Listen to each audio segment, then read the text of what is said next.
सांगितलं का नाहीच मला? म्हणजे ती त्यांच्या पत्नीला ओरडली, तू मला सांगितलं का नाहीस? तर त्यांची पत्नीच त्यांना ओरडते, पा उगीच आरडाओरडा नका करू, वजनाचं ते काय मेलं, होईल हळूहळू कमी. आणि कोणाचं मागून खात नाही म्हणावं आम्ही, स्वतःचं कमवून खातो म्हणावं. वाढलं तर वाढू दे वजन, म्हणजे दुसऱ्यांचं काय जाते, म्हणजे कोण म्हणे ना की वजन म्हणे ना का की यांचं वजन वाढले वगैरे. आपण काय दुसऱ्यांचं मागून खातो का? आपलं आपण कमवतो आणि खातो, त्याच्यामुळे वाढलं तर वाढलं वजन. मुलांना देण्यासाठी लाडू काढून बशीत ठेवत आणि माझ्या वजनक्षय संकल्पाला आणखी नवे सुरुंग लावत ती उद्गारली. म्हणजे वाढलं तर वाढू दे वजन, असं तिचं म्हणणं आहे. आपण काय दुसऱ्यांच्याकडून आणत नाही. आणि तसं बोलता बोलताच तिने मुलांना देण्यासाठी बशीत लाडू काढलेले आहेत. आता ते लाडू पाहून पंतांना राहावेल का, पहा विचार करा. आणि म्हणून ते म्हणतायत की वजनक्षय वजन घटणे, वेट रिडक्शन संकल्प त्यांनी जो निर्धार केलेला आहे त्याला नवा सुरुंग लावलाय. सुरुंग लावणे, एखादा बेत उधळून लावणे, टू डिस्टर्ब समवन्स प्लॅन. म्हणजे त्यांनी जो डाएट प्लॅन केलेला आहे तो तिने उधळून लावलाय, कारण ते लाडू समोर ठेवलेत. आता लाडू कशाला केले? साखर असेल त्यात. साखरेशिवाय लाडू आमच्या नाही घराण्यात केले कुणी, म्हणजे आमच्या फॅमिलीमध्ये बिनसाखरेचे लाडू कुणी केलेले नाहीत. आता ते लाडू खाल्ल्याशिवाय पंत राहणार आहेत का? तात्पर्य, चहा बिनसाखरेचा होता हे खरे, परंतु लाडवाच्या रूपाने काही कॅलरीज पंतांच्या पोटात गेल्याच. दोरीवरच्या उड्यांचा फक्त एकदा प्रयत्न केला व पहिली उडीच शेवटची ठरली. त्यांच्या ऑफिसमधल्या कलिग्सने सांगितल्याप्रमाणे दोरीवरच्या उड्या मारायला त्यांनी सुरुवात केली. पहिला प्रयत्न केलेला आहे आणि ती पहिली उडीच शेवटची ठरलेली. का पहा, कारण 8x10च्या आमच्या दिवाणखान्यात प्रथम दोरी संपूर्ण फिरवणे अवघड होते. दिवाणखाना म्हणजे हॉलमध्ये ते दोरीच्या उडी मारायला सुरुवात केली. आणि उडी मारल्याबरोबर एकदा डोक्यावरून दोरी पलीकडे गेली, ती ड्रेसिंग टेबलवरच्या तेलाच्या आणि औषधांच्या बाटल्या खाली घेऊन आलेली आहे. दुसऱ्यांदा अर्धवट गॅलरी आणि अर्धवट घरात राहून दोरी फिरवलेली आहे, ती आचार्य बर्व्यांच्या गळ्यात पडलेली आहे. त्यांचा माझ्यावर आधीच राग होता, म्हणजे त्यांच्या दोघांचं काही व्यवस्थित एवढं जमत नव्हतं, त्याच्यामुळे त्यांचा राग होता. मी उपास करतो हे कळल्यावर चाळीतली सारी मंडळी समाचाराला येऊन गेली. समाचार घेणे, विचारपूस करायला येणे, टू पे कटसी विजिट. सगळी लोक विचारपूस करायला आलेली आहेत, परंतु आचार्य बाबा बर्वे शेजारच्या खोलीत असूनही काही आलेले नाहीत, कारण त्यांच्या दोघांच्या मध्ये काहीतरी बिनसलेलं होतं, त्यांच्या दोघांचं जमत नव्हतं एवढं, आणि त्याच्यामुळे ते काही पंतांना विचारायला आलेले नाहीत. आणि त्यात अजून एक कारण होतं, कारण उपास हे त्यांचे खास राखीव कुरण होते. राखीव कुरण असणे म्हणजे एखाद्या विषयात गती असणे, something in which a person excels. की म्हणजे बाबा बर्व्यांना या उपासाबाबत किंवा डाएट प्लॅन विषयी पंतांच्या पेक्षा जास्त माहिती होती. बाबा बर्वे काय म्हणतात, हा दुष्टपणा माझ्या गळ्यात दोरी अडकवून केलात हे ठीक झालं, पण तुमच्या वयाला न शोभणाऱ्या ह्या धिंगामस्तीला दुसरा कोणी माझ्यासारखा बळी पडला असता तर तुमची धडगत नव्हती. काय म्हणतात बाबा बर्वे, की तुम्ही हा दुष्टपणा केलाय, माझ्या गळ्यात दोरी अडकवलीत, हे ठीक आहे, पण तुमच्या वयाला हे शोभतं का? ही धिंगामस्ती शोभते का? दुसरं कोणी माझ्यासारखा बळी पडला असता, माझ्याऐवजी दुसरं कोणी असतं. बळी पडणे म्हणजे मान्य करणे, to fall prey to something or someone. माझ्याऐवजी दुसरं कोण असतं तर तुमची काही धडगत नव्हती. मी आहे म्हणून तुम्ही सुटलात, असं थोडक्यात त्यांचं म्हणणं आहे. की मी तुम्हाला माफ करतो. धडगत नसणे, सुटका नसणे, to not be able to get away from something. म्हणजे माझ्याऐवजी दुसरं कोण असतं तर तुम्हाला त्यांनी माफ केलं नसतं, पण मी हे मुद्दाम केलं नाही. मुद्दाम नाही केलं मी, तुमच्या गळ्यात दोरी मुद्दाम टाकलेली नाही. अहो, वजन कमी करायला दोरीच्या उड्या मारतोय मी, काही उपयोग होणार नाही. बाबा बर्वे काय म्हणतात, की तुम्ही उड्या मारून काही उपयोग होणार नाही, तुमचं वजन कमी होणार नाही. का म्हणजे जिभेवर ताबा नाही तुमचा. जिभेवर ताबा नसणे म्हणजे वाटेल ते खाणे, टू ईट ग्रीडली. म्हणजे तुम्ही काहीही खाता, तुम्हाला खावंसं वाटले एखादी गोष्ट, एखादा पदार्थ समोर आला की तुम्ही खाता. तुमच्या स्वतःच्या जिभेवर तुमचा ताबा नाही. संयम हवा, मनाची एकाग्रता हवी, म्हणजे स्वतःच्या मनावर कंट्रोल पाहिजे, एकाग्रता पाहिजे. त्यासाठी प्रथम म्हणजे काही गोष्टी तुम्हाला सोडाव्या लागतील. म्हणजे पहिल्यांदा तुम्हाला तुमच्या जिभेवर ताबा मिळवावा लागेल. आता ह्या उड्या मारायला मी लाज देखील सोडली, हे पाहता ना तुम्ही बाबा. आता काय म्हणतायत त्यावर पंत पहा, की कशा प्रकारे विनोदी स्वभाव आहे त्यांचा. की ते म्हणतायत की काही गोष्टी सोडाव्या लागतील, त्यातली पहिली गोष्ट मी सोडलेली आहे. काय सोडलंय? लाज सोडली आहे. लाज सोडली म्हणजे या वयात सुद्धा त्यांचं वय आहे, त्या वयात सुद्धा त्यांनी दोरीवरच्या उड्या मारलेल्या आहेत आणि त्याच्यामुळे ते म्हणतात की मी लाज सोडलेली आहे. ठीक आहे, प्रथम बोलणं सोडा. ते लाज वगैरे ठीक आहे, पण आता तुम्ही बोलणं सोडा. पहिल्यांदा बोलणं सोडू अजिबात, म्हणजे अजिबात बोलायचं नाही. खाण्यासाठी तोंडाचा वापर कमी करायचा, एवढं पाहिलं तुम्ही. म्हणजे डाएट प्लॅन केला, कमी खायचं, कमी कॅलरीज खायच्या, प्रोटीन रिच फूड खायचं, हे सगळं तुम्ही ठरवलं. पण तुम्ही पहिल्यांदा बोलणं कमी करा. पण बोलण्यासाठी देखील त्याचा वापर बंद केल्याशिवाय तुमची जीभ ताब्यात राहणार नाही. म्हणजे तुम्ही पहिलं तोंडच बंद करा. तुम्ही जर तोंड बंद केलं तर, जर तुम्ही तोंड उघडला नाही तर तुमचा आपोआप तुमच्या जेवणावर सुद्धा कंट्रोल येईल असं त्यांचं म्हणणं आहे.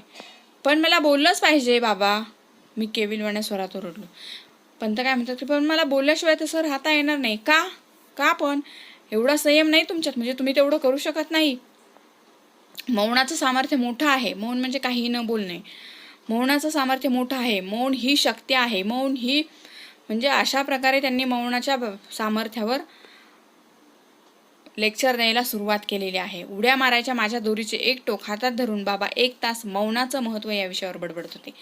म्हणजे मौन म्हणजे काय तर काहीही न बोलणे. आणि अशा या मौनावर ते 1 तास बोललेत पहा. म्हणजे काही बोलायचं नाही याच्यावरच ते 1 तास बोललेत.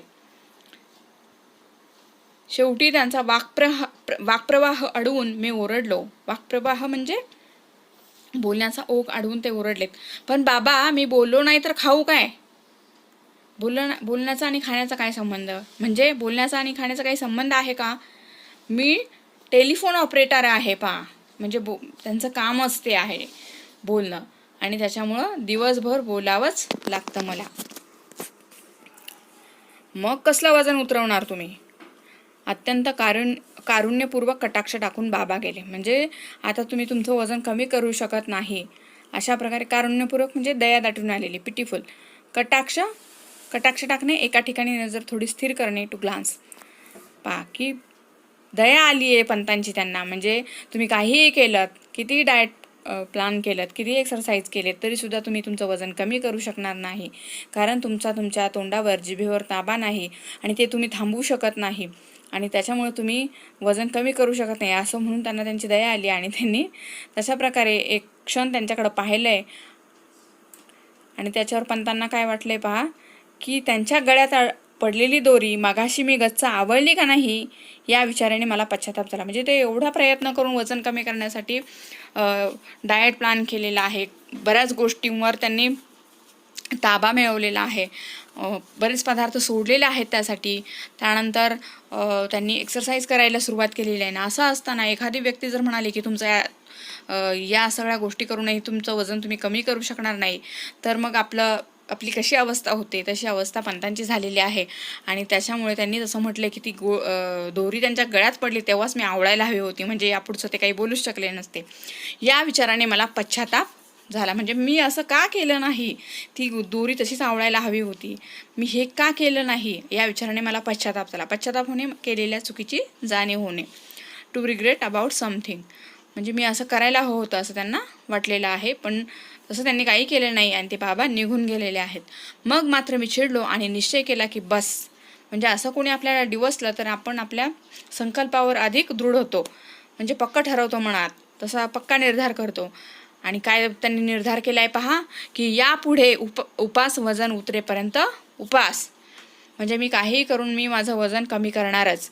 मी काटकुळा झाल्याची स्वप्न पडू लागली. काटकुळा म्हणजे हडकुळा, स्लिम झालोय अशी स्वप्न पडायला लागली आहेत पहा. भरल्या ताटावरून मी उठू लागलो. भरल्या ताटावरून उठणे, न जेवता उठणे, टू गो विदाउट फूड. म्हणजे जेवायला वाटलं तरी सुद्धा वजन कमी करायचं असं त्यांनी पक्का निश्चय केलेला आहे. आणि त्याच्यामुळे ते भरल्या ताटावरून सुद्धा उठायला लागलेले आहेत. बिन साखरेचा आणि बिन दुधाचाच काय, पण बिन चहाचा देखील चहा मी पिऊ लागलोय. बाकी बिन चहाचा चहा प्यायला लागले, म्हणजे बिन साखरेचा आणि बिन दुधाचा चहा.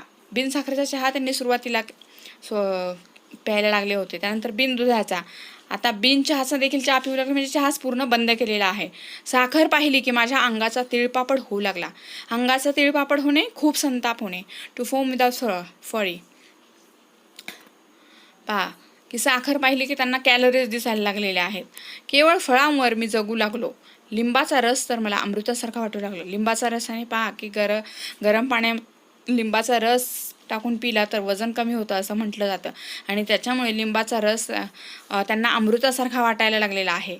अमृत म्हणजे अमृताने माणूस अमर होतो, ते अमृत. आणि त्याच्यामुळे त्यांच्यासाठी लिंबाचा रस म्हणजे अमृत आहे. त्याच्यामुळे त्यांचं वजन कमी होणार आहे, त्यांना त्यांच्या वेट लॉसमध्ये मदत मिळणार आहे. त्याच्यामुळे लिंबाचा रस त्यांना अमृतासारखा वाटायला लागलेला आहे. धारोष्ण दुधासाठी मी अधूनमधून अंधेरीच्या घोट्यात जाऊ लागलो. धारोष्ण म्हणजे दुधाची गरम धार, म्हणजे फ्रेश वॉर्म मिल्क. म्हणजेच काय तर इमिडिएटली आफ्टर मिल्किंग, म्हणजे दूध काढल्याबरोबर, गाईचं दूध काढल्याबरोबर लगेच न तापवता ते जे दूध असतं ते, अशा दुधासाठी ते अंधेरीच्या गोठ्यात जायला लागलेले आहेत. दोरीवरच्या उड्या केवळ खालच्या मजल्यावर मंडळींच्या दुष्टपणाने व आकसाने केलेल्या तक्रारीमुळे. आकस, द्वेष, मत्सर हेवा, ग्रज, हेटळ, म्हणजे खालच्या मजल्यावरचे जे लोक राहतात ते वरती उड्या मारल्यानंतर खाली आवाज जातो, आणि त्याच्यामुळे त्यांनी काही चाळीमध्ये तक्रारी केलेल्या आहेत आणि त्याच्यामुळे त्या थांबवाव्या लागलेल्या आहेत. 10 उड्या पाय न अडकता मारण्यापर्यंत मी पोहोचलो होतो. कचेरी सुटली. म्हणजे 10 उड्या त्यांनी, म्हणजे 10 उड्या ते पाय न अडकता मारण्यापर्यंत त्यांची मजल गेली होती. पहा, कचेरी सुटली की मी गिरगाव रस्त्याने धावत येऊ लागलो. रनिंगसुद्धा त्यांनी सुरू केलेलं आहे. ऑफिस सुटल्यानंतर ते कुठल्याही बस वगैरे किंवा टॅक्सीने न येता चालत यायला लागले, धावत यायला लागलेले आहेत. म्हणजे रनिंग सुरू केलेलं आहे. केवळ पौष्टिक आणि सात्विक आहार सुरू केलेला आहे. सात्विक आहार म्हणजे शाकाहारी जेवण, न्यूट्रिशियस डाएट, असा आहार त्यांनी घ्यायला सुरू केलेला आहे. जवळजवळ 10-12 दिवस हा क्रम चालू होता. म्हणजे कुठेही खंड न पडता त्यांनी 10-12 दिवस हा उपक्रम चालू ठेवलेला आहे. माझ्यातला फरक मलाच कळत होता. म्हणजे माझं वजन कमी झालंय असं त्यांना जाणवायला लागलं होतं. लहान मुले बी पेरले की रोप किती वाढले हे रोप उपटून पाहतात, त्याप्रमाणे रोज संध्याकाळी काट्यावर वजन करावे असे वाटत होते मला. पण मी ती इच्छा दाबून धरली. इच्छा दाबून धरणे, इच्छा अडवून ठेवणे, to control oneself from doing something. म्हणजे लहान मुलं जसं बी लावलं की ते रोप किती वाढले हे रोप उपटून पाहतात, तसं त्यांना आता वेट लॉस करायला सुरुवात केली, डाएट करायला सुरुवात केलेलं आहे. त्याच्यामुळे त्यांना वाटायला लागले की माझं खरंच वेट लॉस व्हायला लागलेलं आहे आणि त्याच्यामुळे रोज किती वेट लॉस होते यासाठी त्यांना वजन करावं असं वाटायला लागलेलं आहे. पण ती इच्छा त्यांनी दाबून धरलेली आहे, कंट्रोल केलं स्वतःला. बरोबर 1 महिन्याने मी वजन करणार होतो. 1 महिनाभर तुपाचा थेंब माझ्या पोटात जाणार नव्हता. 1 महिनाभर असं त्यांचं चालणार होतं. 10-12 दिवस झालेले होते त्यातले. 1 महिनाभर त्यांनी असाच उपक्रम चालू ठेवणार होते. 1 महिनाभर ते तूप खाणार नव्हते, केवळ दूध. दुर्दैवाने रोज गाईचे धारोष्ण दूध मिळण्याची सोय नव्हती. म्हणजे अंधेरीला जावं लागत होतं. त्याच्यामुळे असं रोज ताजं दूध मिळणं शक्य नव्हतं. पण एकूण आहारव्रत जोरात चालू ठेवले. आहारव्रत म्हणजे डाएट रिसोल्युशन. म्हणजे अशा प्रकारे त्यांनी डाएट प्लॅन व्यवस्थित सुरू ठेवलेला आहे. 15 भरात फक्त 2 वेळात साखर भात झालेला आहे. 15 दिवसात फक्त त्यांनी 2दाच साखर भात खाल्लेला आहे. एकदा सोकाजीने चोरून कोळंबी भात चारलेला आहे. आणि खालच्या मजल्यावरच्या भाऊजी पसरटवारांनी एकदा नागपुरी वडा भात पाठवला होता. एवढेच अपवाद आहेत. अपवाद म्हणजे एक्सेप्टेशन. अपवाद वगळल्यास भाताला त्यांनी स्पर्श केलेला नाही. म्हणजे घरी अजिबात भात खाल्लेला नाही. एकदा सोकाजी त्रिलोकेकरांनी कोळंबी भात चारलेला आहे. 2 वेळा साखर भात खाल्लाय. आणि भाऊजी पसरटवारांनी नागपुरी वडा भात पाठवला तो तेवढंच खाल्लंय. तेवढेच अपवाद आहेत. त्यानंतर त्यांनी भाताला स्पर्शसुद्धा केलेला नाही. त्यामुळे मुख्यतः चरबीयुक्त द्रव्ये शरीरात कमी गेली होती. माझा एकूण निश्चय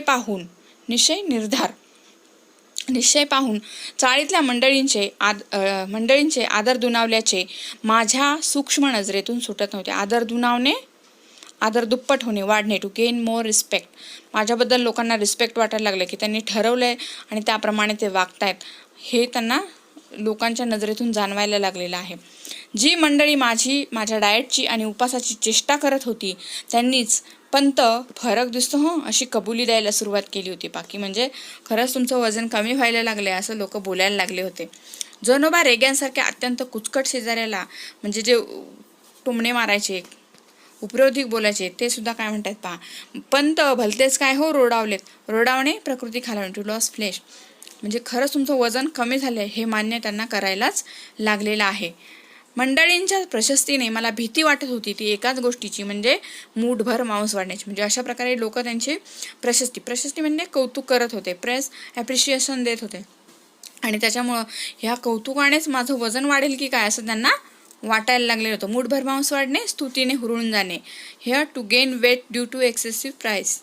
पहा की त्याच्यामुळं त्यांना असं वाटत होतं की माझ्या कौतुकामुळे अजून माझं वजन वाढेल की काय असं त्यांना भीती वाटत होती. पण असली तुरळक तारीफ ऐकून मी चलण्यासारखा नव्हतो.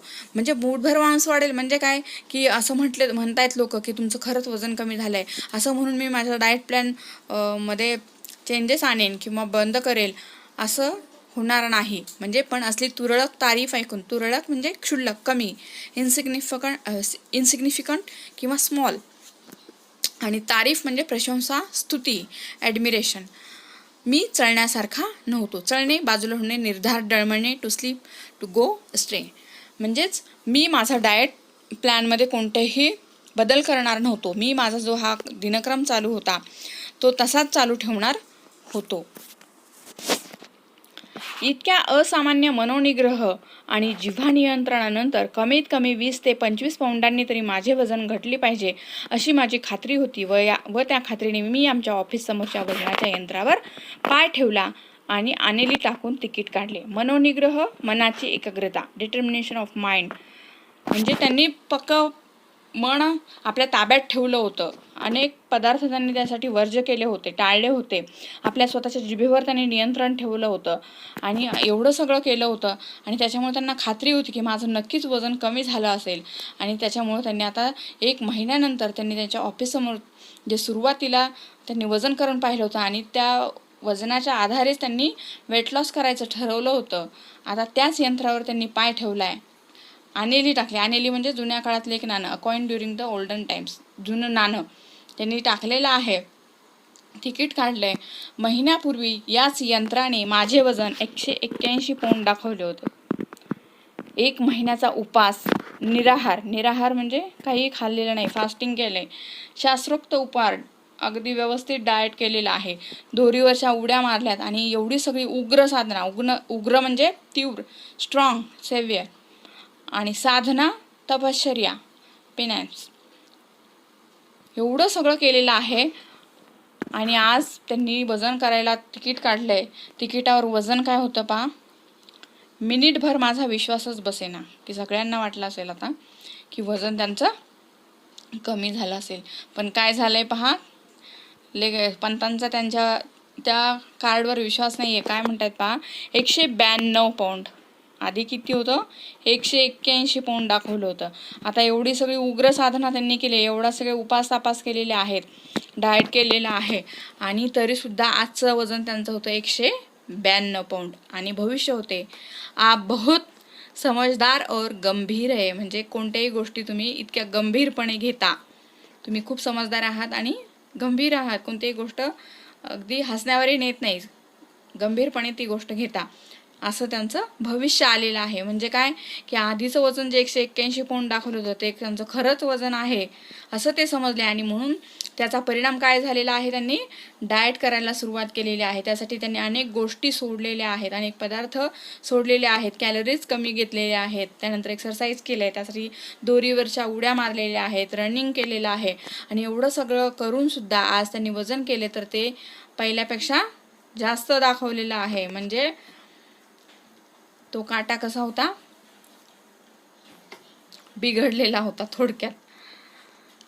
आणि म्हणून पंत काय म्हणतात, हल्ली मी वजन आणि भविष्य या दोन्ही गोष्टींची चिंता करायचे सोडून दिले. की माझं वजन किती आहे आणि माझं भविष्य कसं असेल या गोष्टींची काळजी मी करत नाही. कारण एकदा विश्वास ठेवलेला आहे आणि त्याचे परिणाम काय झालेले आहेत ते त्यांनी पाहिलेलं आहे. आणि विशेषतः डाएटच्या आहारी तर या जन्मात जाणार नाही. म्हणजे त्यांनी डाएट कशा प्रकारे त्यांना झेपत नव्हतं तरीसुद्धा त्यांनी ते केलेलं आहे. आणि एवढं सगळं करूनसुद्धा त्याचा परिणाम काय झालेला आहे हे त्यांनी पाहिलंय. आणि म्हणून ते म्हणतात की या जन्मात तरी मी डाएटच्या आहारी जाणार नाही, या जन्मात तरी मी डाएट करणार नाही. छे, वजनाचा मार्ग भलत्याच काट्यातून जातो. बाकी म्हणजे वजन कमी करायचा मार्ग भलत्याच काट्यातून जातो. काट्यातून म्हणजे पहा, एक अर्थ आहे आणि दुसरा अर्थ वजन काट्यातून जातो म्हणजे खडतर मार्ग, कठीण मार्ग. म्हणजे वजन कमी करायचं म्हणजे काही सोपी गोष्ट नाही हे त्यांना समजलेलं आहे. आणि म्हणून त्यांनी ठरवलेलं आहे की आता मी या सगळ्या गोष्टी करणार नाही. माझं वजन किंवा माझं भविष्य काय असेल याची चिंता मी करणार नाही. बटाट्याची चाळ या विनोदी लेखसंग्रहातून, पु ल देशपांडेंच्या विनोदी लेखसंग्रहातून हा पाठ या ठिकाणी आपल्याला अभ्यासाला आलेला आहे. तो आपण सविस्तर पाहिलेला आहे. अशा प्रकारे हा पाठ संपलेला आहे. आणि यातून आपल्याला एक गोष्ट समजली आहे की कोणत्याही मध्यमवर्गीय व्यक्तीने संकल्प केला तर ती संकल्पपूर्ती होण्यासाठी तो कसा प्रयत्न करतो आणि शेवटी त्याचा परिणाम काय होतो हे आपण या पाठातून पाहिलेलं आहे. थँक्यू.